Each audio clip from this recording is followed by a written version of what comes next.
organization implemented an entire protocol. There are a lot of restrictions put forth by the league in terms of where we could be, when we could be there, how many people could be there. So basically at this point, we've have a pretty smooth operation in terms of, you just kind of walk in. No one's really going in and out of the locker room. No one's going in and out of the training room. You just go up to the court. You have a little changing area up there. No one's showering in the facility. You work out and then you leave. So it's mitigated a lot of like kind of the hanging around before and after, basically. And how safe do you feel? Personally, I definitely feel safe. Everybody in there is wearing masks. A lot of guys are wearing gloves, especially if they're working with you. So I personally feel very safe. There's very little time where you actually come in contact with somebody where something could be transmitted. Next up, Cooper Moorhead. Hey, Duncan. Good to see you. All these unfortunate circumstances, and I don't think anybody thinks the bubble life is going to be easy on you guys. And with that in mind, how much of a competitive advantage do you think it's going to be just being able to kind of manage your head space day to day, and how do you think you're going to be able to stay even keeled day to day, especially once you get into the playoffs? Sure. Yeah, I think the team that will be able to do that, to lock in on the task at hand and really be able to prioritize winning and competing, will definitely have a competitive advantage. There's a different type of distractions than there are normally in an NBA season or in a playoff series. So it'll be a challenge for sure. That's one thing we've definitely been talking about, is that the team that is willing to lock in and able to lock in and mitigate distractions will definitely have an advantage. What is it about your group that you've seen so far in your time here that makes you think they'll be able to handle that well? I think first and foremost that just as a group, we really prioritize winning. I think that will definitely bode us well in Orlando. The other one being, we have an interesting mix of older guys who have been there, and then also, younger guys. I also feel like we're not necessarily as a group in its entirety, we're not very high maintenance. So I think we're willing to go in anywhere and just compete. Thank you. Yep. Next up, David Rammel. Hey, Duncan. I was just wondering, along those same lines, Goran spoke yesterday about trying to remain, in contact with other players while you're in the bubble. And I was just wondering if there were any other things that you were thinking about from a psychological perspective as to what might be impactful while you're in Orlando, as far as trying to stay, focused on basketball above all else, and also try to stay engaged and also just maintain your mental well-being, and how it's like to rely on veterans like Goran, UD, and others that have not been in a similar, situation similar to this, but something that they could possibly give you as far as advice is concerned. Sure. Yeah, absolutely. Obviously, it'll be very different circumstances than playoff series that they've been in. But with that being said, those are guys that have all been in a playoff series and won playoff series. So I think in a lot of ways we'll turn to those guys. For me personally, I know just developing a routine is going to be really important. If there's one thing I've learned from this quarantine, is that if you're not on top of it with a routine, the days can kind of feel meaningless and blend together. So I've always been a routine oriented person. So I'll be sure to establish one once I get in there. Well, Michael Kugler, you're next unless you dropped out. Yeah, my question got asked. Thanks. Okay. Ira Winderman up next.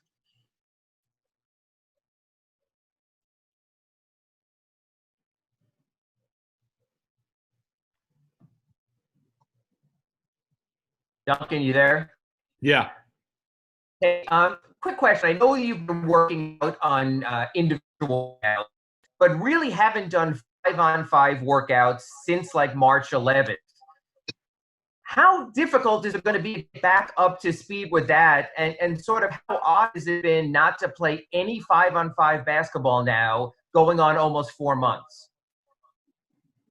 It's definitely been different. I've gone stretches where I haven't played 5-on-5, but very rarely in my career. And I imagine most people's careers, have they ever gone this long without competing in some way, shape, or form? I mean, the most we can do is just kind of like post numbers and in terms of shooting drills and compete that way. But, obviously for us, the priority right now is to just individually really work back into shape, because that's all that we can do. And then, if we all get to a place, and I think that we have at this point, where we feel comfortable with that, when we get in the bubble, hopefully we can just kind of hit the ground running with that stuff. But, everybody's going to be playing catch up in some regards. All teams have been handled and having to deal with the same restrictions. So we're just excited to get there and then start competing and start to work back into playing, 5-on-5. Next up, Anthony Chang. Hey, Duncan. Hope you're doing well. So obviously before the shutdown, numbers show you were very important to the team's success. The past 3-4 months, kind of just from looking at tape and all that, what particularly do you think worked for you during that stretch that allowed you to play such a key role in the team's success? A combination of things. Part of it being just continuing to get more and more comfortable, with my teammates and also with this level. Having some guys go down and having a little bit more opportunity, just from a role standpoint also. You just go through stretches where you make shots and sometimes you can't necessarily control that. Fortunately, I was able to make some down the stretch there before everything kind of got put on hold. But I wouldn't necessarily attribute it to one thing, but more so just a combination of things. And one more from me. You were obviously on a tear, on pace for a historic season. What was it like? I know there were bigger things, but what was it like to have the season suspended? And how do you kind of keep that going after 3-4 months off? I know you've been shooting, but what's the mentality kind of after having 3-4 months off after you were on probably the best role of your life, I'm guessing? It's a challenge for sure. Everybody's going through it in some respects. So, obviously I can only control what I can control. So just focus on trying to stay in rhythm and maintaining my skills and abilities, which obviously the organization has really helped me with. But then on top of that, just trying to work back into shape once we're able to go 5-on-5 into like game shape. Because, you can run all you want, by yourself, but basketball shape, I think most players would probably know that it's very different. So once we're able to get back and playing 5-on-5, hopefully I can, work back into that rhythm. Tim Reynolds up next. Hey, Duncan, how are you? Good. How you doing? Good, thanks, man. 2 questions for you quick. One of them, I saw the tweet with the United Way, whether yesterday or the day before, I can't remember. I'm not sure when you're gonna be able to fulfill some of those prizes, like the VIP stuff and stuff like that. But what was sort of the genesis behind you wanting to just get involved and do something like that? Yeah, absolutely. Obviously with everything going on right now, truthfully, it started out with the COVID thing, just with coronavirus and everything being on shutdown, and me being in a city that's already done so much for me. Obviously my time here has been somewhat brief, but I've definitely felt very welcomed and a part of this community. So I wanted to try to do something. Then also with, the recent push for social justice, that as well. And I felt like United Way was kind of fighting that battle on both fronts, which is why I chose to partner with them. And, 2 resources that I feel like I could contribute were, my money and also my time. So I felt like this allowed me to do both, and then also utilize my platform to just trying to get a message out there and hopefully, spread some awareness and hopefully incite some change. Second question, I have no official metric for this, of course, but you guys had a pretty, even by NBA standards, you guys had a pretty elaborate pregame handshake routine, all of you. And those days might kind of be behind us. What is that going to be like without being able to high five and chest bump and all those things that are just second nature when you're out there? Do you have any idea how you're going to avoid even the desire, the habit of doing those things? It'll be a challenge. I think we've all kind of noticed in this time that there are things that we've maybe taken for granted in terms of, handshaking, like you said, touching doorknobs, whatever it is, maybe not being as frequent in washing your hands, that I think we're all starting to implement these changes into our lives. So obviously something like this forces you to be hyper aware. So I think that with that being said, there will be some challenges working back into it. Obviously, I'll have impulses to give people high fives and daps and all that, fist pounds, all that type of stuff. But it's going to have to be different. I think that's one thing that this whole pandemic has definitely taught everybody involved. Thanks, Doug. Good seeing you, man. Yeah, good to see you too. Next up, Ethan Skolnick. Hey, Duncan. Just to follow on Anthony's question a little bit, kind of on the run that you were on, did you notice as the season progressed that you became more and more a part of the scouting reports, the teams that you were going against, and now that other teams that are going to face you have had kind of 3 or 4 months to digest the way that you were playing against a lot of them, do you expect changes in the way that you're guarded going forward?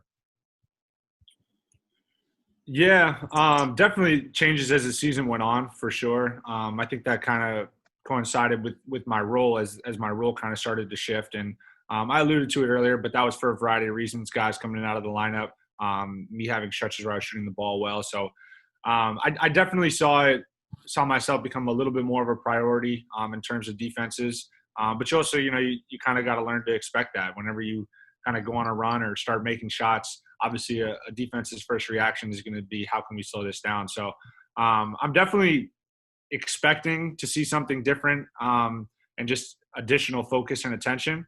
But, it's going to be on me, obviously, to be more creative as well as, I'm also okay with if a defense wants to try to take me out and that allows us to play 4-on-4, I'm more than willing to do that as well. So obviously, whatever it takes to help us win. Well, notice just a quick follow on that. We noticed just looking at the numbers this year that you were very, very efficient as a finisher also when you did get those opportunities. Is that a part of your game that you think you can build out a little bit more as teams start to try to take away what you typically do best? I'm definitely always working to try to expand my game. That's for sure. And this kind of stretch has allowed for a unique opportunity to do that, particularly before a playoff run. Normally that wouldn't be able to be possible. I did finish at a high level in terms of efficiency. It wasn't with, extreme volume, I would maybe say. And I necessarily wasn't taking the most difficult shots around the rim. But yeah, obviously it's going to require me to get more creative as teams work to try to take away what it is that they know I want to do, which is shoot threes. So I'm always eager and interested to hear feedback from our staff on how I can be more effective as an offensive and defensive player. And I definitely think finishing is one area where I can continue to improve. Thanks, Duncan. Yep. Next up, Tim Bontemps. Hey, Doug. Just real quick, you guys obviously were really good at home all year and didn't have quite the same success on the road. I know this is going to be a neutral environment down in Florida, but do you have any idea why you guys were kind of so different, whether you were playing in Miami or where you're playing elsewhere, and how do you think that's going to translate to, the site setting in Orlando? I don't have an answer. Obviously, it was something as a team we were trying to figure out all year. I think you could probably attribute it to a number of things. I think the propensity would probably be to put it on youth, and that we had a lot of young guys playing bigger roles.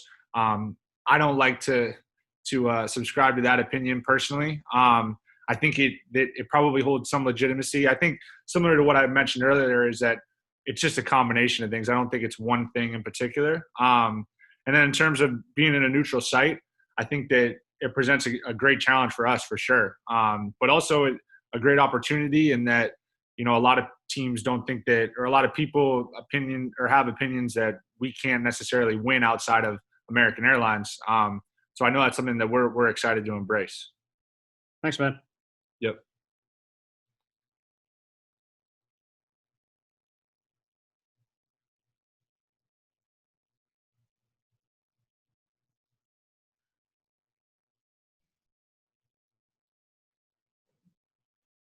You need to unmute, Brandon. There you go. Yep. Yeah, kind of following off of that, Duncan. How much does, for you, feeding off the crowd, how much did that help you this year? Because, when you did get rolling for those games where you're hitting 7, 8 threes a game, obviously AAA got pretty crazy. So how much does that matter to you as a shooter? And compared to games where maybe you're in front of smaller crowds, either at tournaments or G League or something like that, do you think it affects your game? Not necessarily. I mean, I think obviously, we loved playing in American Airlines this year, and I think if you looked at personally my shooting splits, that it would maybe suggest otherwise. That I do love playing at home, and I do. Obviously, there's some momentum there. I mean, shooting is very much mental. Obviously, you have to take care of the physical, but also the mental components that go into shooting. So I think that it definitely helped. Just kind of feeling the momentum of an arena, kind of when I got it going. But I also think that I'm capable of making shots in any arena at any point. So although I haven't maybe proven that to the fullest of my abilities this year, I'm looking forward to having the opportunity to try to do that. And obviously Orlando is a unique situation in that it's an empty gym. And I think maybe myself out of anybody has experience playing in empty gyms, whether it be in the G League or, my first stop in college at Williams. I think we had a couple games where there were like under 300 people there. So I'm well equipped to play in empty gyms. Next up, Alex Toledo. Hey, Duncan, how's it going? So for all the games played this season, you finished with the highest true shooting percentage for all shooters with volume, and all the next seasons after that are just a bunch of Steph Curry seasons.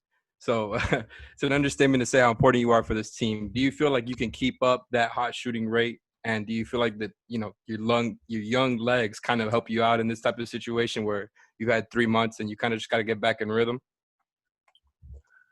I certainly think I'm capable. I've also learned throughout my career that, hot streaks and slumps you can't always necessarily control, and that they kind of rear their head. And you can do all the right things and take care of everything on your end, but sometimes the ball doesn't go in. So obviously, I think I'm capable of maintaining that and continuing to shoot at a high level. I've also learned not to expect to just make shots. Obviously, I have to do all the little things to prepare myself for these opportunities. I think that these types of settings, obviously, we're going to have to be playing probably every other night. Young legs is definitely a factor. Some people on our staff would maybe argue that I don't have the young legs, despite the fact this is only my second year in the NBA. I like to be given a hard time for that, but we'll see, man. I'm excited for the challenge. Whatever it's going to be in terms of what our schedule is, it'll pose a great challenge. Thanks.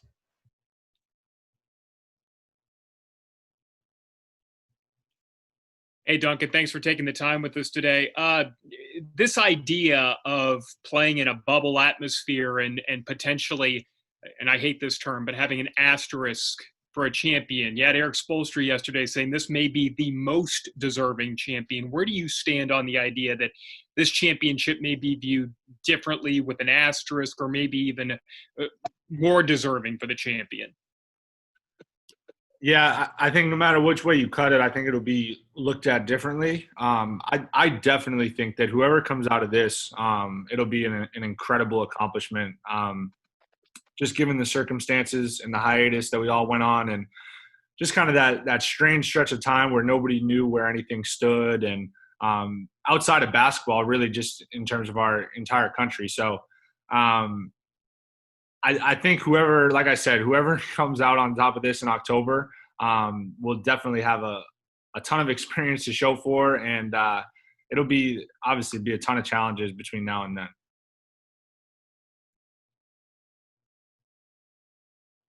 Next up, Anthony Chang. Hey, Duncan, one more from me. You talked about adjustments you've had to make throughout the season. You haven't been part of the NBA playoffs yet. What do you expect that experience to be like, and what do you expect those adjustments to be when you get there? So yeah, what I expect is basically just what I've heard and seen from watching and hearing accounts of other players. Obviously, the arena environment and atmosphere is now taken out of it, which I think changes a lot. Just from what I've heard, playoff atmospheres, how they normally are incredibly, raucous and loud, and it adds a whole different dynamic to the game. In terms of the actual game itself, from what I've seen and heard, that it slows down a lot. Possessions obviously mean a lot more. There's a lot more emphasis, and especially in a series, by games 3 and 4, you really have an understanding of who you're dealing with. Everyone knows each other's plays, and vice versa, and it really just comes down to execution. So I think in some respects that bodes well for us. I think some of those things are things that we do well. Obviously, we have a group of guys that have never played in the playoffs, so that'll pose a challenge. But I also know that particularly that younger group, but really everybody is eager and excited for it. Johnny Crotty, you're up next. Hey, thanks, Timmy. Hey, Duncan, good to see you, bud. Good to see you too. Hey, man, knowing you and the coaching staff, to get technical, what have you been working on when teams are going to try to take away some of your shots? I'm sure you've had some one-on-one opportunities, whether it's putting the ball down on the floor or, running on the baseline and trying to change pace. What are you doing specifically maybe to create some more open opportunities for yourself here as you see advanced competition coming up? Yeah, so one of them is we've had the opportunity to watch a lot of film. So that's been a big emphasis, is just film study. And a lot of the edits that I've been watching have been catch and shoot players, particularly guys like Ray Allen, Klay Thompson. And one really big emphasis I feel like for me is just creativity off the ball, in terms of being able to leverage the screens being set, create space between myself and the defender, and just being a little bit more patient also in those actions, in catch and shoot actions. So that's been a huge focus. And then also, if I do get run off the line, the finishing that I was talking about earlier, not necessarily being super creative with that, but just being very fundamental and sound, and knowing when to attack and knowing when I can actually take another dribble from 3 and still get off the 3 and be a little bit more creative from out there. So a combination of things, but I think the biggest one has just been watching guys who've excelled, particularly in playoff situations where the defensive intensity is a lot higher, in just being creative in catch and shoot actions. Ruthie Polinsky up next. Hi, Duncan. Thanks so much for doing this. The NBA has been so vocal, obviously, as you know, about letting you guys use your platform to speak up about social justice and things like that, especially with the name on the back of the jersey. I'm just wondering if you've made any decisions about, or as a team or as an individual, about ways that you're going to take advantage of that. So I haven't made any decisions, and we've been talking about it as a team. We're trying to maybe do something as a group, just to all kind of get on the same page with it. But I think for sure, what the league has done in terms of trying to amplify the platform for players is fantastic. I know just from talking to other guys, everyone's really excited about it. Just in that, one of the big focuses of bringing the season back has also been surrounded by just kind of the social justice issues that the league and also all of its players are trying to push forward. Okay, last question, Alex Toledo. Hey, Duncan. So I know you guys have been in contact with each other pretty much all the time throughout quarantine and, watching film and all of that. One of the parts that's kind of been talked about is the team defense. And, kind of before the season shut down, you guys were incorporating Andre Iguodala and Jay Crowder and Solomon Hill, guys who are particularly known for their defense. 3 months off, coming back into this, how do you feel about that? Do you think there's going to be some changes made? Do you think there's going to be, more about sharpening the scheme that you were already working on? How do you feel about the team defense going forward, especially when you got the Celtics and the Bucks and the likes of the Raptors and them in the Eastern Conference? Obviously the addition that we made right before the break was big, just from a personnel standpoint. But also, I feel like as a group that we're just starting to get really comfortable with each other on that end. Obviously, offensively, it takes a certain level of connectedness to perform, but defense works the same way. So it's definitely been something we've been discussing in terms of if we do want to make a run and try to do something in Orlando, that we're going to have a heightened sense of urgency and performance just on the defensive end of the floor. So it's definitely a priority for us. we've been doing it individually, but it's hard to work on defense when you can't guard anybody because you can't get close to them with how we're doing right now. So obviously, once we get to Orlando, I'm sure it'll be a big time emphasis, like it always is for training camps with Miami. Thanks. All right, guys. Thank you very much, Duncan. Appreciate your time. And once we have the schedule for tomorrow, we'll send